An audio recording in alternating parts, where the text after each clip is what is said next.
Hey, what's going on, y'all? This is Daryl Perkins from the Broccoli City team, and I want to welcome you to the Impact Sessions brought to you by Capital One and Broccoli City. Today, we're going to be talking about physical and mental well-being. With all the things that are going on in the world right now between COVID and quarantine, as well as just a lot of civil unrest, it's really important that we are making sure that we're taking care of ourselves, our mind, our bodies, to make sure we're in the best positions ourselves, not only so we're strong, but we can help others around us. And so I'm really excited to have this conversation today with consultant Alex Elle, along with Dr. Mariel Buque. And they're going to be talking to us about how we can identify our priorities and create a routine that not only empowers us to show up as the best versions of ourselves, but also to show up the best versions for our community as well. So grab a notebook, get a pen, get your right space, and let's get ready. Hello, everyone. My name is Alex Elle. I am an author and self-care facilitator in the Washington, D.C. area. It is truly an honor to be here sharing space with my dear friend, Dr. Mariel Buque. We're going to be talking about physical and mental well-being, an awesome collaborative conversation brought to you by Broccoli City and Capital One. I hope you enjoy. Grab your journals and let's dive in.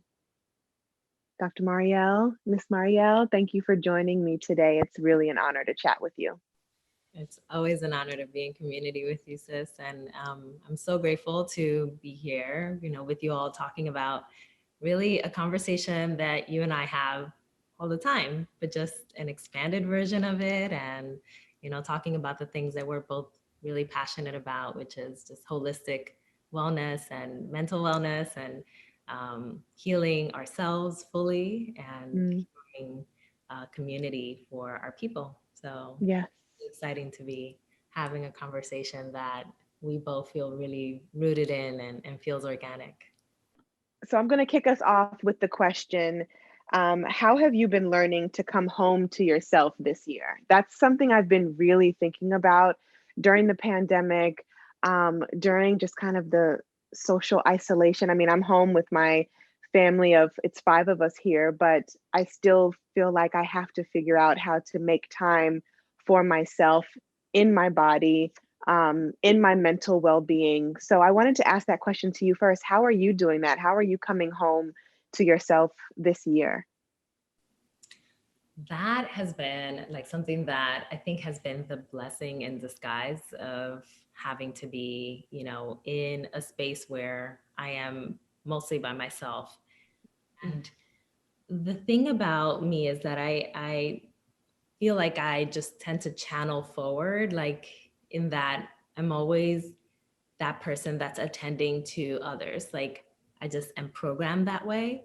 But I had opportunity to take moments for just myself. That felt a little more foreign to me, but super necessary. So it really brought me into these like quiet moments where I got to redefine what home is to me. And I got to understand that home felt less like something that is tangible and out there, and more so something that is really held within my soul and that lives in me, that is unwavering, right? And that, wherever I go, I am home, rather than I go to a home. And it felt so transformational. So I was like, man, these quiet moments really have like completely shifted so much of what I have seen within myself. Like even in my moments prior to 2020, where I already felt grounded and I felt like I had this concept of who I am and what is home, and it's ever evolving, right? But Right. I feel like it just took a total different turn in 2020, and it feels so much more aligned, and I'm so like living in it, like just loving it. That's been me. And I think it's still like a process. Like, I think I'm still in it, right? Like I'm still defining it, but I'm Yeah. loving where it's going, Yeah. Yeah. Yeah. What are your thoughts? Like I'm wondering, because I know you talk about coming home to yourself a lot, even in your work. And so I'm just wondering like where that stems from for you, like where the idea of coming home to yourself, kind of came from for you, and how is it that you conceptualize it? Mm. I, like you said, it is a process. And I think for so long, I spent so much time spiritually out of my body, learning how to really create a safe space within my body, create a home within my body has been really challenging, but also pivotal to my growth. Being a mother of three and a wife, and we're all home right now. I've had to learn how to disconnect from go, go, go, do, cater to the babies, and the oldest is in Zoom school and things like that, and cater to myself as well, which can be really challenging. Um, and challenging because as someone who is a giver, it feels, I don't want to say it feels selfish because we all know self care isn't selfish, it's absolutely necessary, but it can feel a little bit um, forced. And I'm trying to create this routine and ritual, especially this year. I've been trying to create this routine and ritual of not having my self care practice or my coming home practice, my recentering practice, feel like it's something I have to put on a to do list to check off, Yeah. and instead making it a routine in my life.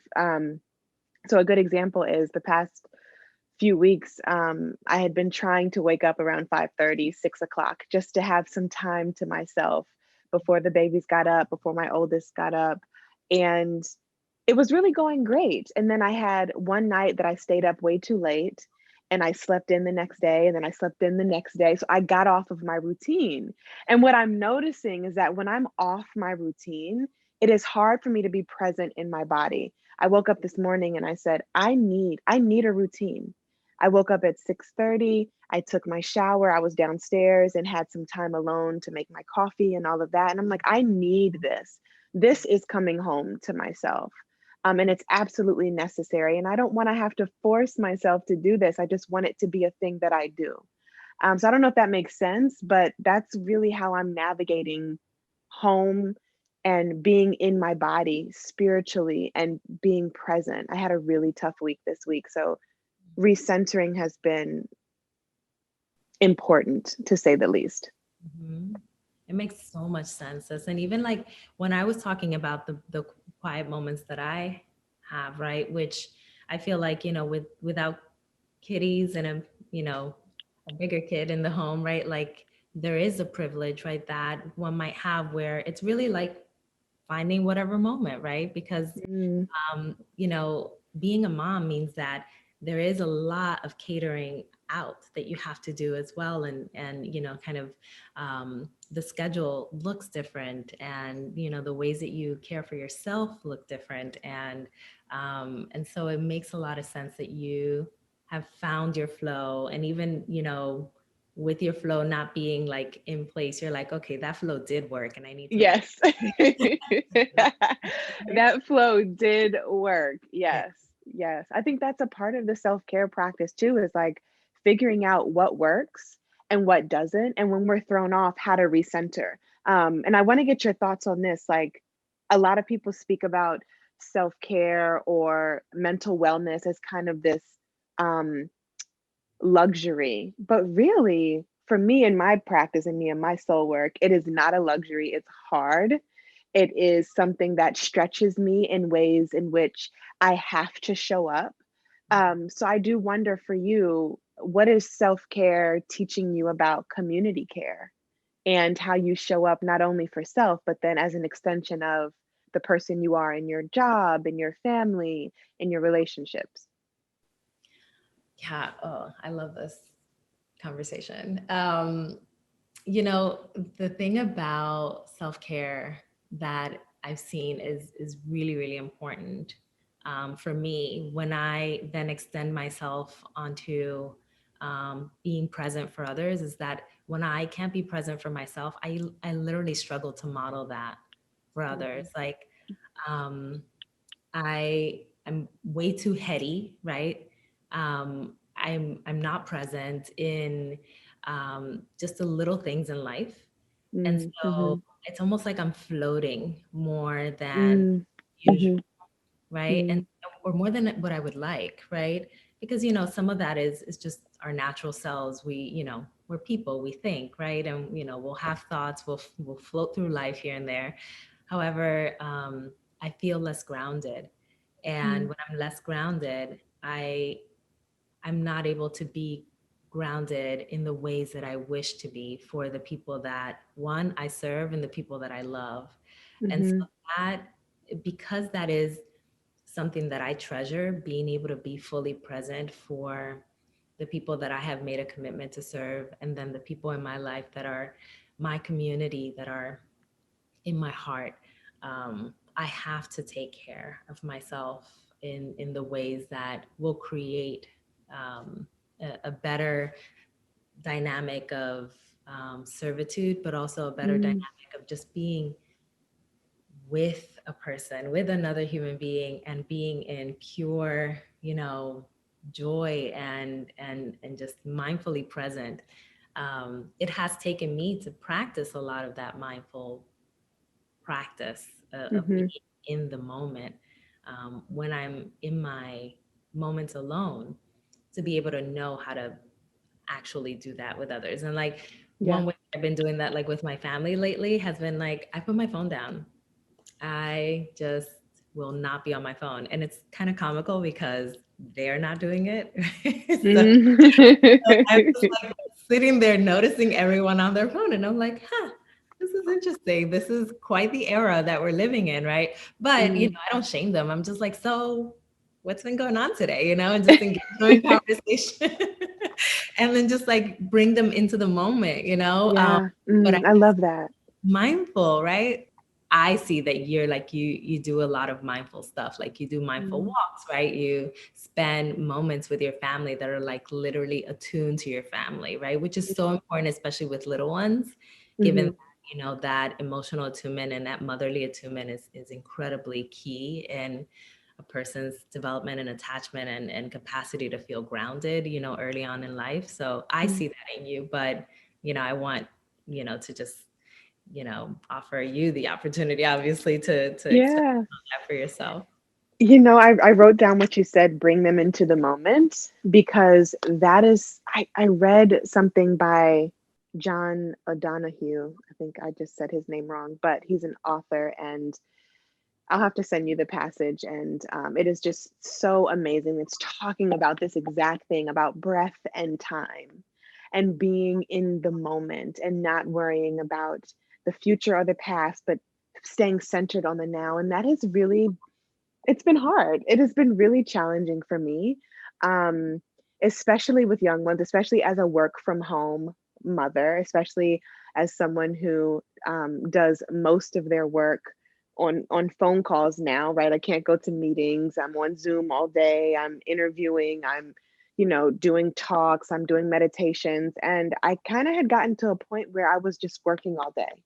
Like, and not being in the moment and not being present. And that made me feel really icky, because not only was I not being present and in the moment, but it's kind of like you mentioned, I felt like I was just floating through the days. The days were just leaving me. I'm like, yo, it's tomorrow already.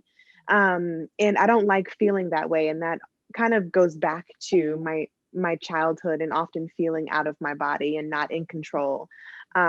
So when that happens in my adult life, I have the language now to identify it, but it's still, even with the language, it still can be really hard. So an example of getting back into the moment this morning, my youngest, well, no, she's my middle, Isla, she's 2.5. She loves the rain. And she was like, I really want to go on a rainy day walk. Can I go? Can I go?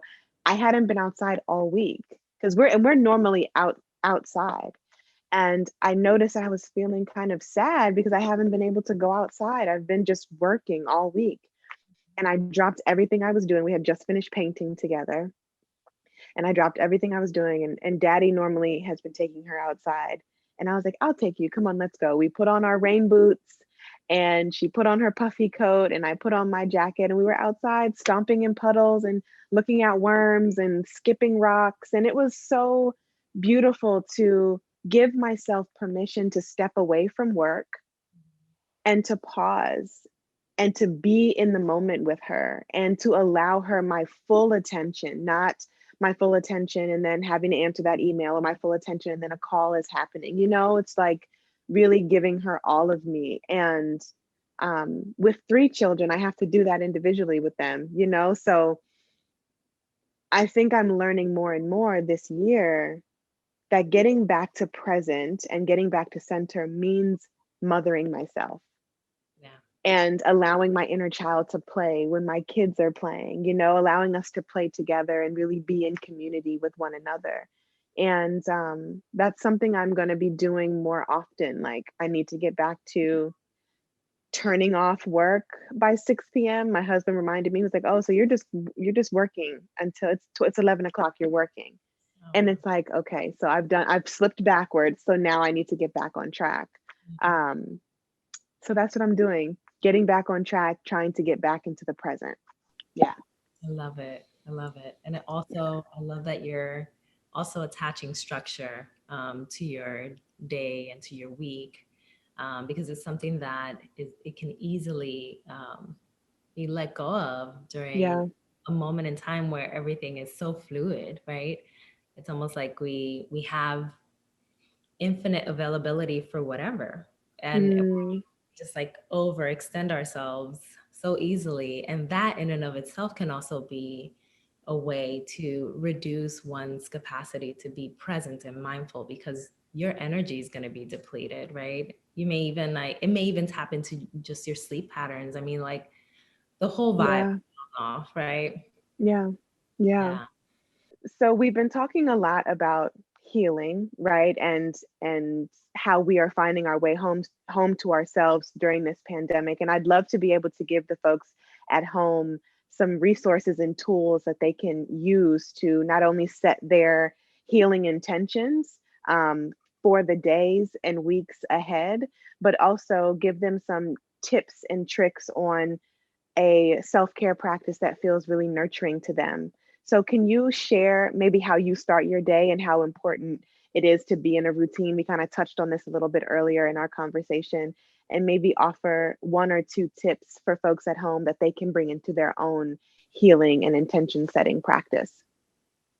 Yeah, absolutely. So this actually like took me a little while to actually to do, right? Because um, I felt like probably a little bit more scattered in my routine before. And I realized that if I were, to feel well and grounded, that I needed to pick out the things in my routine that really fill me up and make me feel good, and Hmm. make sure that those are a part of my daily practice. So now I have my dailies, and they're just my go-tos. I had 1 or 2 days where I didn't actually do them, and I was like, "Ah, man, I gotta get back." But for the most part, on a day to day, these are my things that I tend to do, and I have to, also put out the disclaimer, like, y'all, I started off with 5 minutes in the morning, and that's all I had to give, right? Like, Hmm. it does not need to be elaborate. Right now, I've gotten a little, self care happy, and I definitely like one can say I kind of OD on self-care, especially in the morning. But it is what works for me, and I really need it.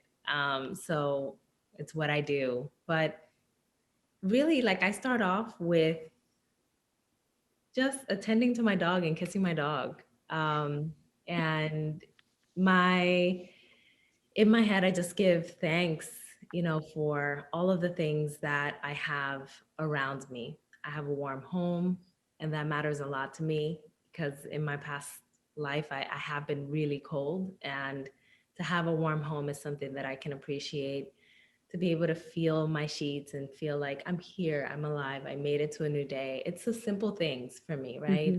Hmm. Um, Hmm. and then from there, I transition right into making my tea. And I've been finding some teas that are really essential for the things that I know my body has needed.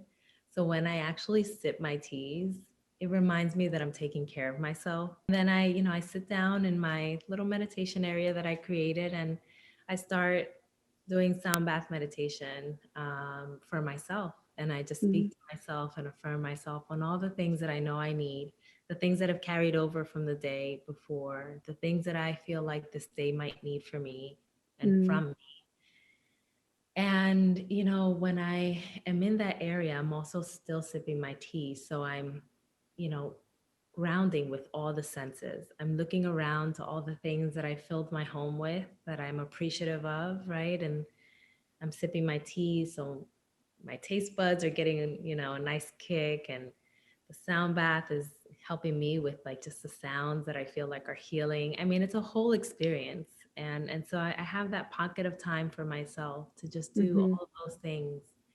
And they're immobile. Like I I'm a little bit more rigid these days, even like I have to do this for myself, Yes, yes. because the world is, you don't know what the world will bring you after that practice, right? And Right. it can really destabilize you. And so the more that you can go into the world after that practice being grounded, the better situated you are for being able to, um, do whatever it is you need to do to get through the day. Mhm. That's me. But what does your morning look like? I know that we've shared some morning moments sometimes, so I know we're like tea fans, the two of us.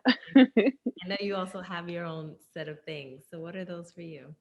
Yeah. So, just for the folks at home, for your journal practice, if you are taking notes right now, things to just carry with you is picking out this time of day for your self care routine.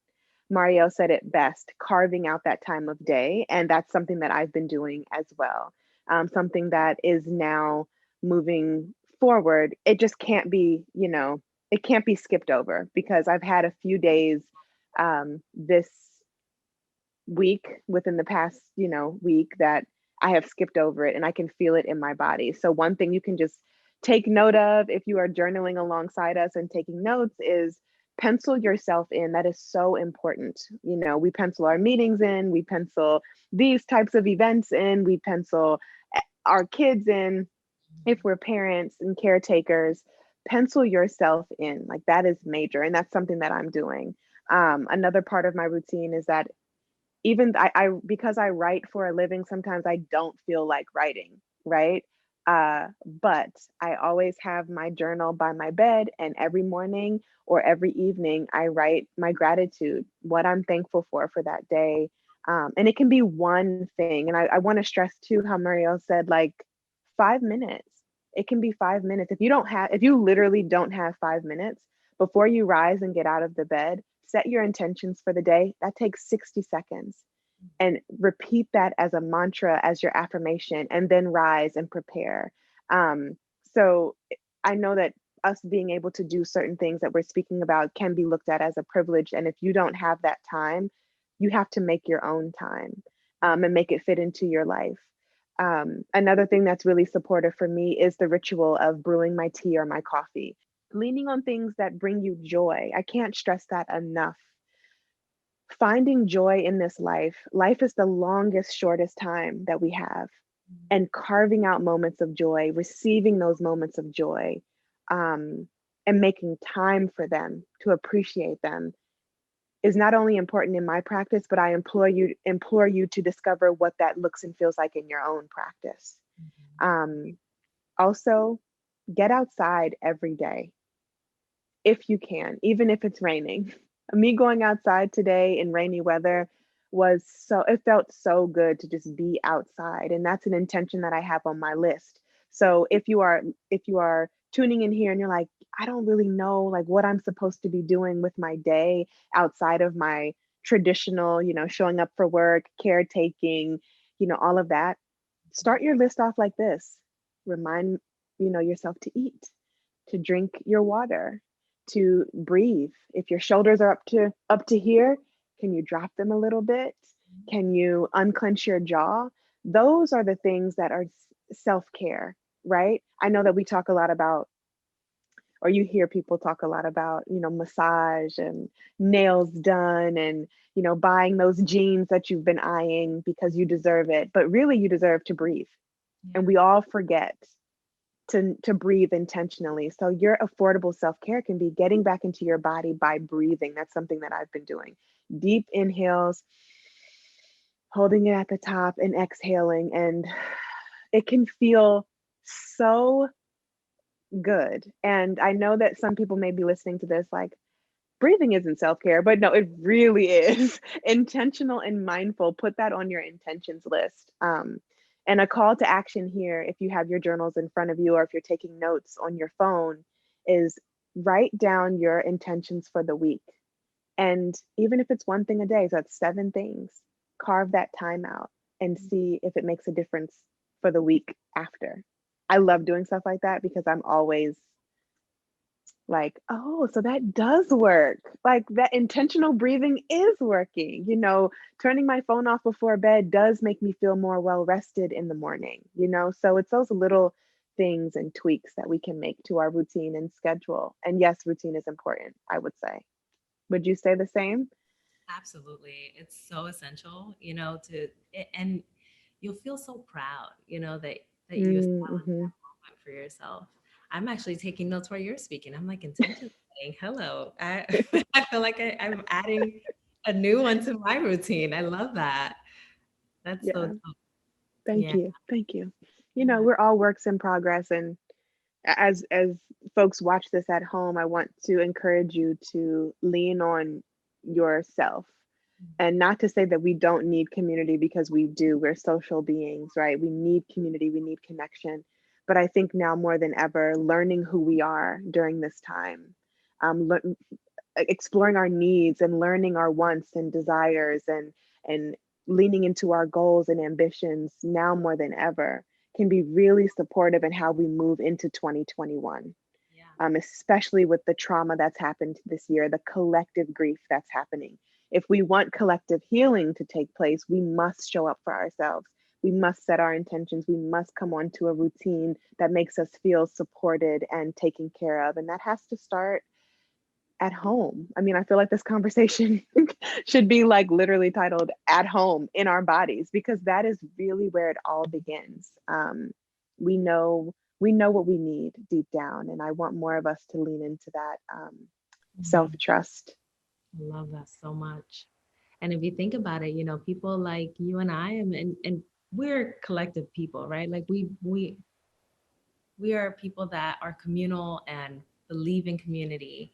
We, we do a lot of things in community. And so we want to think about also like how we want to show up in community, right? Like I don't want to Mm-hmm. show up depleted and like my energy is like off, and I'm just like bringing everything that, I wasn't willing to unload, in my own like self-care journey and practice, and like bring that into my community spaces.